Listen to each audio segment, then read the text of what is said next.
Torture. The act of causing severe physical pain as a form of punishment or as a way to force someone to do or say something.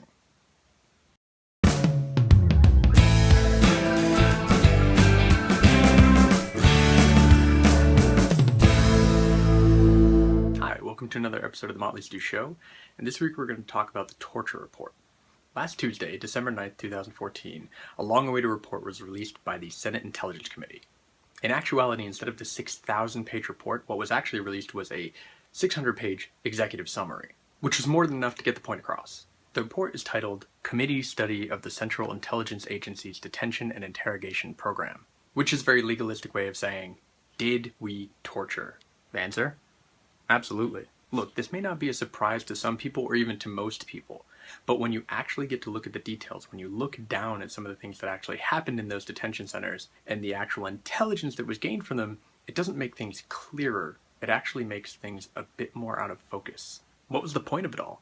Was it really necessary, efficient, or even beneficial? And who were the people in charge, and did they just lose control of something in the midst of massive fear and paranoia? And in the end, was it the right thing to do?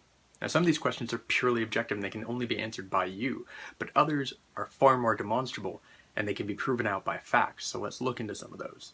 The study itself began in 2009, but it actually has roots back in 2007, which was near the end of the detention program. After April in 2008, there were no more detainees. The study found that there were 119 known individuals over the course of the program. As with many reports, both legal and otherwise, wording and semantics is actually very important, so let's not skate over the fact that there was the word known near individuals. These are only the 119 people that the Senate committee actually found out about. Now, of those 119 people, 26 of them were actually wrongfully held. They had no connection to 9/11, they had no connection to any of it whatsoever. They were just empty fodder for empty detention cells. 7 of those people never provided any information at all, even after intensive interrogation. The interrogation program itself was not designed by the CIA. It was actually designed by 2 contractors, 2 psychologists who came on and then very quickly created their own outside company, which then contracted their services back to the CIA to the tune of $81 million for 2 years and multi-year indemnification from any legal action. Now again, I've said this before, but for financial conservatives out there, this is taxpayer money. Taxpayer money that paid 2 guys to come up with a program that wasn't legal and also didn't provide any information. But I'm getting ahead of myself. Even if the study was designed by the CIA, according to their own records, they shouldn't have built something like this. This comes directly from the released report. As the study describes, prior to the attacks of September 2001, the CIA itself determined from its own experience with coercive interrogations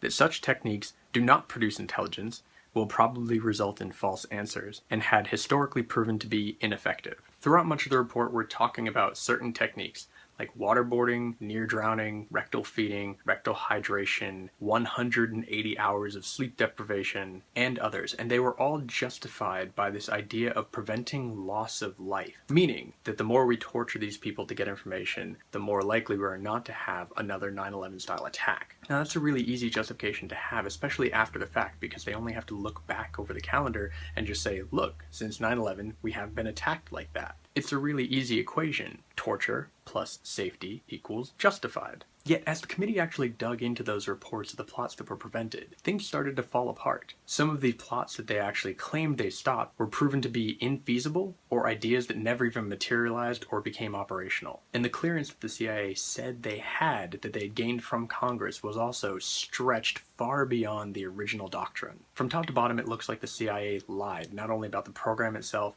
but who the people were inside of it, what was done to those people, and what information was gained. And by the time it was all over, the CIA had actually been kicked out of every single host country. All of these secret detention centers had been booted from the places that they originally were allowed to be. Because of the style of torture that was going on, these countries did not want to have anything to do with it. Which, to be honest, is quite ironic in certain cases. Let's not bypass that. Also mentioned in the report is the fact that in 2008, a bill actually landed on President Bush's desk. This was something that had gotten through both houses of Congress, and it was going to limit the CIA's ability to do certain techniques, to use some of these enhanced interrogations.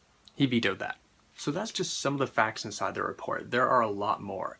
But let's go to the underlying question here. Is this what we wanted? Did it actually serve the purpose that we intended? As eloquent as ever, The Daily Show just recently tweeted this: Americans approve torture by 2-1. So it's official, even torture is more popular than Congress. A majority of the population approves of torture, at least in certain cases. But has that impression actually been swayed over the years by TV and movie, especially when you look at things like 24, where the prisoner is beaten and broken down over hours and hours by our unbendable and unshakable hero to get the final information, to stop the bomb, to stop the terrorist act. But that's not actually what happens in fact. Reality has shown to be a lot more murky and unsatisfying. Time after time and study after study have shown that torture does not actually provide useful intelligence. Not only do we get nothing out of it, what we gain is actually more enemies. To be fair, let's keep in mind the world that we lived in when this program was started. Right after 9/11, fear was immersive and the quest for justice and vengeance was rampant.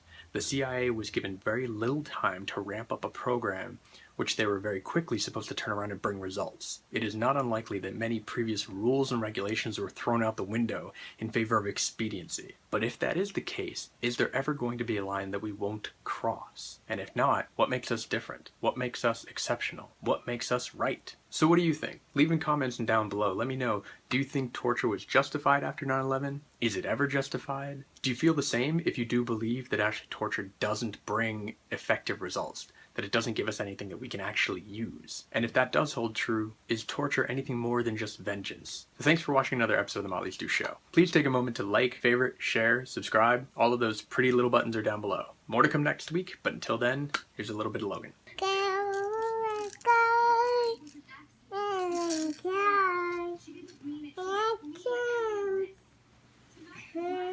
Logan, can you sing Let It Go?